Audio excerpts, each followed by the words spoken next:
E meus queridos amigos, é o seguinte, muito provavelmente você já sabe que o Luiz Barsi não é lá um grande fã dos fundos imobiliários, muito pelo contrário, na verdade.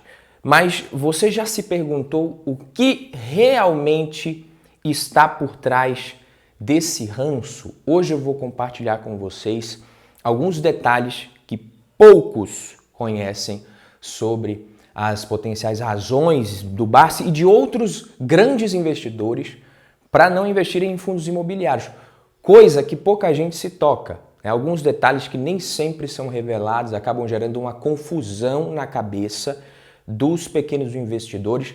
Eu listei aqui 7 tópicos para trazer nesse vídeo, mas o quarto é algo que todo investidor deveria ter bem claro. É uma verdade, é que quem tem ali desde R$50 na poupança até dezenas, centenas de milhões na conta, deveria entender de forma cristalina isso daqui, mas mais de 99% dos pequenos investidores não consegue entender isso, não enxerga isso. É algo que está na nossa cara, mas o mercado ele não quer que você saiba isso aqui. Então, fica até o final, porque essa verdade ela pode te surpreender e mudar a sua forma de ver o mundo dos investimentos e de investir daqui para frente. Primeiro ponto. O Barsi ele é mais velho que a indústria de fundos imobiliários. Ele é de outro tempo, digamos assim. O nome Luiz Barsi é um nome que ressoa no mercado de ações de forma muito forte.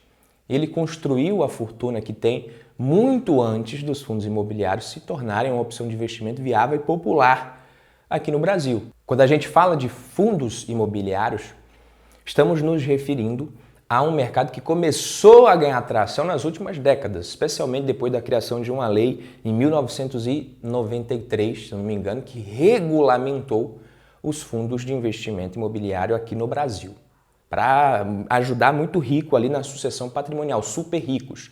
E apesar disso, foi só em 1999 que pequenos investidores, entre aspas, tiveram acesso a essa nova classe de ativos.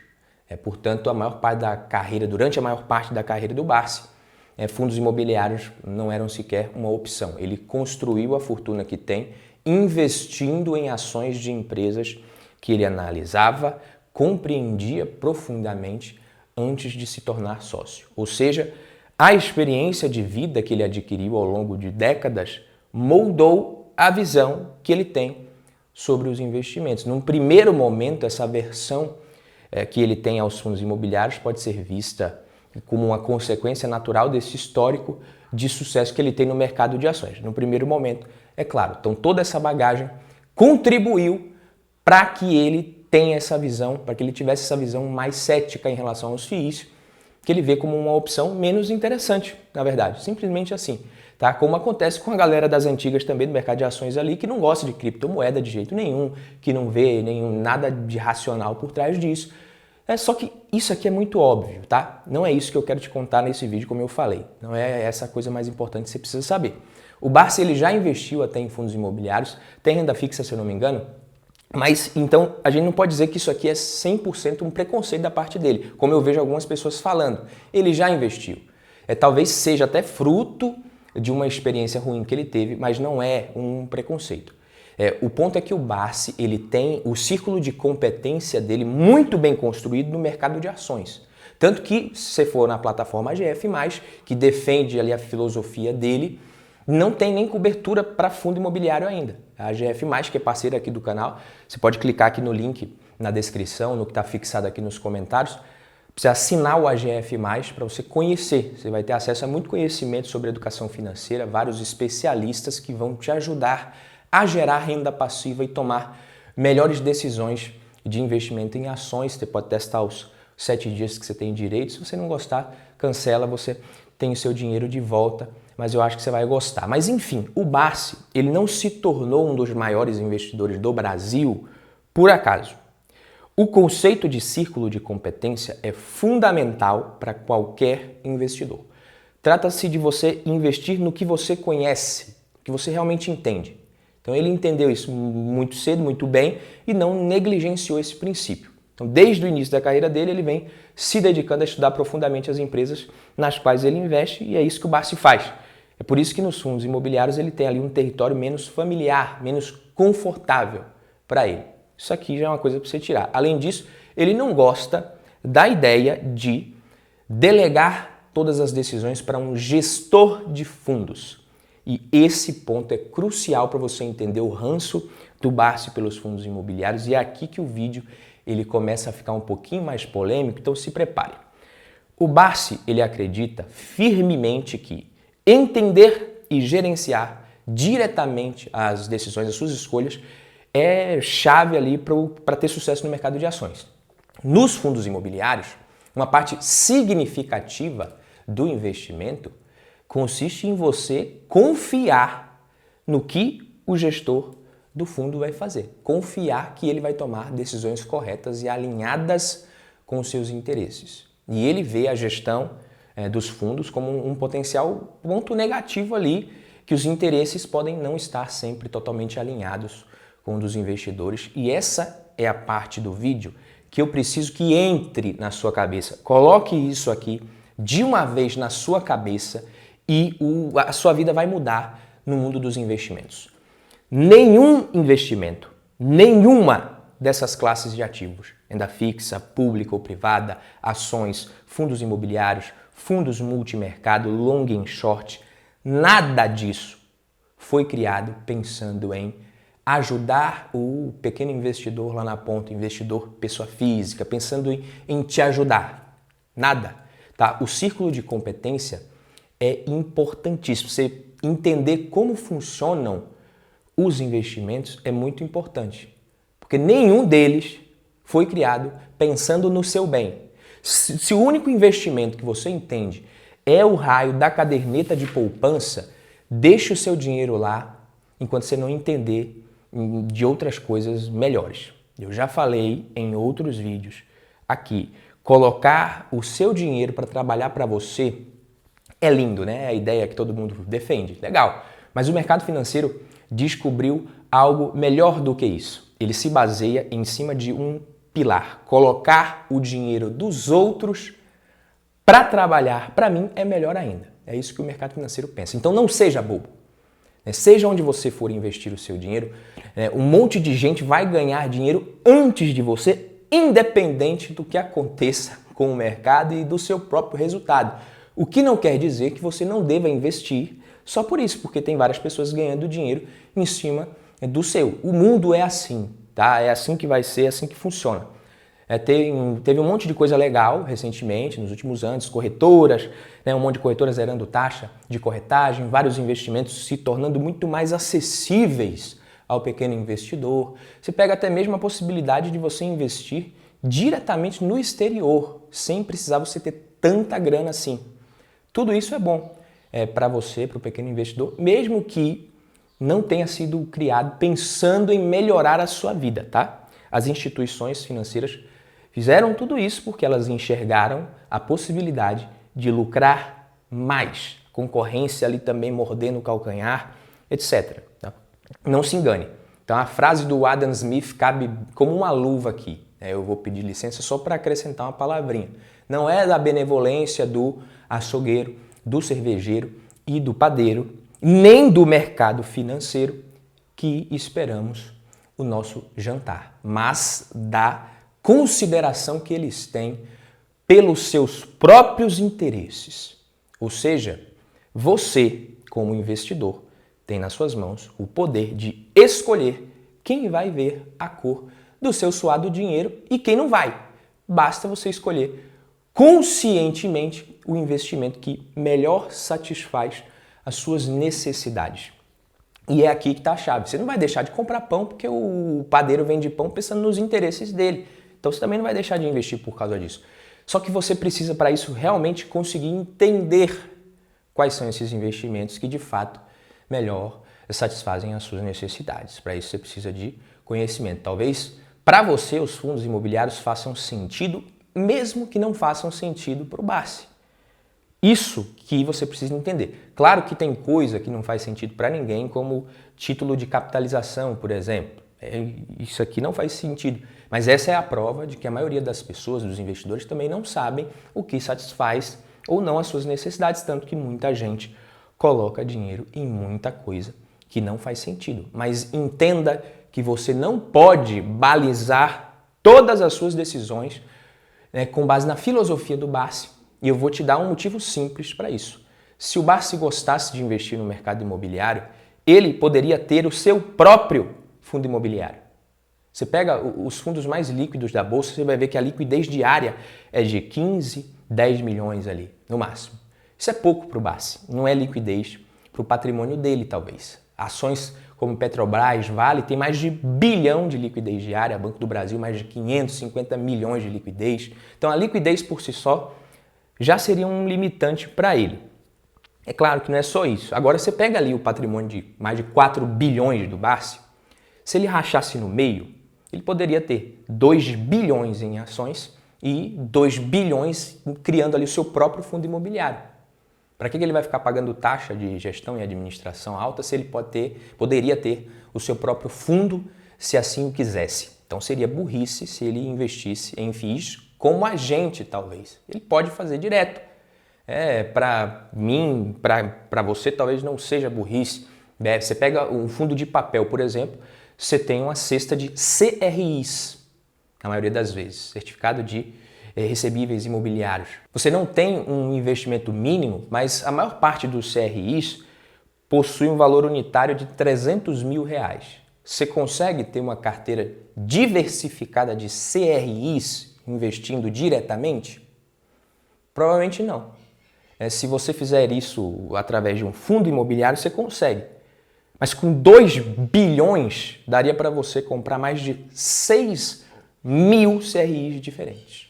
Entendeu por que você não pode ficar se comparando com o Barsi? Porque não dá. E tem mais. Para o Barsi, a decisão de não investir em fundos imobiliários é uma questão de manter o controle e evitar, como eu falei, esses intermediários que podem ali não ter os mesmos interesses alinhados. E agora sim, talvez, nesse caso aqui, você pode se questionar também, mesmo sendo pequeno investidor. Existe conflito de interesses nos fundos imobiliários? A resposta é sim, existe conflito de interesse em todos os investimentos, como eu te falei ainda há pouco.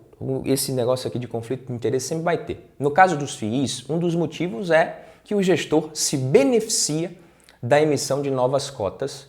Por exemplo, a emissão de novas cotas dilui o valor das cotas existentes, afetando talvez negativamente o retorno dos investidores atuais. E por se beneficiar dessas emissões, o gestor pode se ver incentivado a aumentar o tamanho do fundo, mesmo que com ativos de qualidade inferior aos que já tem para justificar a emissão de cotas. E talvez isso não seja a melhor decisão para os investidores, para os cotistas. Fazer uma comparação simples aqui. A Taesa, recentemente, ela abriu mão de arrematar nos leilões de transmissão porque ela achou que estava meio caro, meio salgado. E o que a gente vê aqui? A Taesa, ela demonstrou prudência, responsabilidade para evitar essas aquisições que poderiam prejudicar a rentabilidade da empresa no longo prazo. Essa decisão foi boa para a empresa, para o acionista majoritário, para os acionistas minoritários, mesmo que muitos não entendam, porque ela evitou a alocação de capital em ativos supervalorizados. Aí eu te pergunto, se a Taesa fosse um fundo de ativos de transmissão ao invés de uma empresa do setor, se a gestão ela fosse remunerada pelo tamanho da empresa, talvez ela emitisse novas cotas para comprar esses ativos, mesmo não sendo tão bons do ponto de vista de rentabilidade. No caso dos FIIs, é diferente. O fundo ele precisa distribuir pelo menos 95% do lucro que ele tem. A alavancagem também não é uma opção lá muito flexível para que o gestor consiga crescer sem depender tanto da predisposição dos cotistas para comprarem novas cotas. E aí, como eu disse, a remuneração do gestor, do administrador, está diretamente ligada ao tamanho do fundo. Então pode ser que nem mesmo o gestor, inclusive, consiga emitir cotas em momentos que realmente são mais interessantes para ele adquirir novos ativos, porque ele depende do interesse dos investidores, dos cotistas, que geralmente acontece quando as cotas estão subindo, tendo um bom desempenho, quando você olha para o período mais recente. Talvez não seja ali a hora de aumentar o tamanho do fundo. Então, mesmo que você seja um investidor consciente que entenda isso, se o gestor vira e fala, ó galera, a gente sabe que o preço das cotas dos fundos imobiliários está caindo pra caramba, a gente sabe que a renda fixa está pagando bem, que a Selic talvez vá subir, mas é agora que a gente tem a oportunidade para aumentar o tamanho desse fundo e gerar valor daqui a 3, 5 anos. Mesmo que isso aconteça, a maioria dos investidores, por não ter essa visão, não vai participar dessas emissões. E aí isso azeda, dificulta.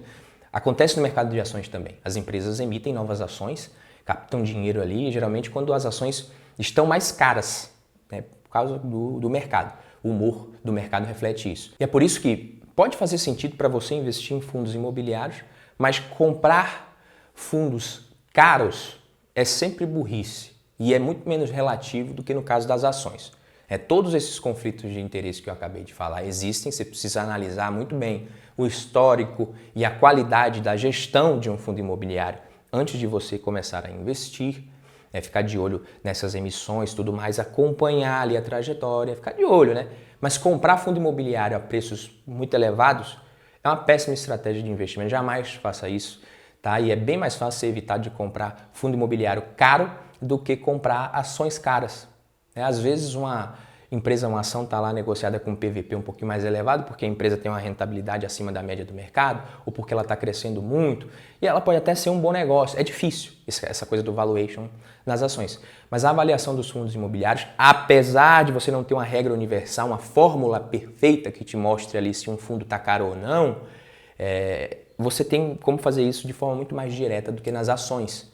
Quando você compra um fundo imobiliário a um preço muito elevado, você está pagando um prêmio que pode não ser justificado pela renda que ele vai gerar futuramente com esses ativos. Então você compra caro demais, se você compra caro demais, às vezes você está pegando ali um retorno quase o que está sendo igual ao que está sendo oferecido na renda fixa, só que com risco maior. Então você tem que ter esses cuidados, mas pode fazer sentido sim. E por fim, o Barsi acredita que os investidores devem focar em comprar bons ativos a bons preços, com bons fundamentos, com foco na renda passiva. E realmente, ele não precisa provar para ninguém que é perfeitamente possível você fazer isso investindo em ações. E talvez seja mais interessante, no longo prazo, você investir em ações do que em fundos imobiliários. Só que o perfil do investidor, ele depende de uma série de coisas. Você tem a idade, o nível de conhecimento, a sua predisposição a emocional a suportar essa volatilidade e o mais importante, na minha opinião, o tamanho do patrimônio, o quão rico você é. Então você vai ver muito especialista te dizendo que à medida que você vai ficando mais velho, chegando mais perto da sua aposentadoria, é melhor você diminuir a sua concentração em ativos de risco mais alto e focar mais na renda, diminuir a volatilidade da sua carteira. Tá errado? Não tá. Só que o Barsi ele tem 85 anos e tem 100% praticamente em ações, porque ele é muito rico. Claro que ele tem os outros atributos que eu falei, conhecimento, controle emocional, etc. Ele tem tudo isso, mas ele é muito rico. O mais importante, se o patrimônio dele cair 80%, a vida dele não muda em nada. Ele vai continuar conseguindo pagar todos os boletos sem nenhuma preocupação. Se a renda passiva dele diminuir de 30 vezes, não muda nada. Se ele deixar de ganhar 1 milhão por dia em dividendos, como ele estava ganhando até um dia desse aí, se não me engano, para ganhar 1 milhão por mês durante uns 2 anos até a bolsa se recuperar, gente, é 1 milhão por mês ainda. Agora, aquele investidor que tem ali o custo de vida de 15 mil reais por mês e ele conseguiu ao longo da sua vida construir um patrimônio legal que gere para ele uma renda dos seus 18, 20 mil reais por mês, para ele conseguir manter a sua qualidade de vida sem se preocupar e ainda ter ali uma folguinha ali de uns 3, 4 mil, esse cara, se a renda dele cai de 18, 20 para 10, 12, a vida dele fica pior. Então talvez para ele faça sentido investir em fundos imobiliários, porque ele não pode se dar ao luxo de ter essa volatilidade na sua renda passiva. E por isso ele vai aceitar sim pagar uma taxinha ou outra e outros ônus que você pode ter nos fundos imobiliários. E aí eu finalizo esse vídeo com a mesma reflexão que eu fiz pegando emprestado a frase do Adam Smith.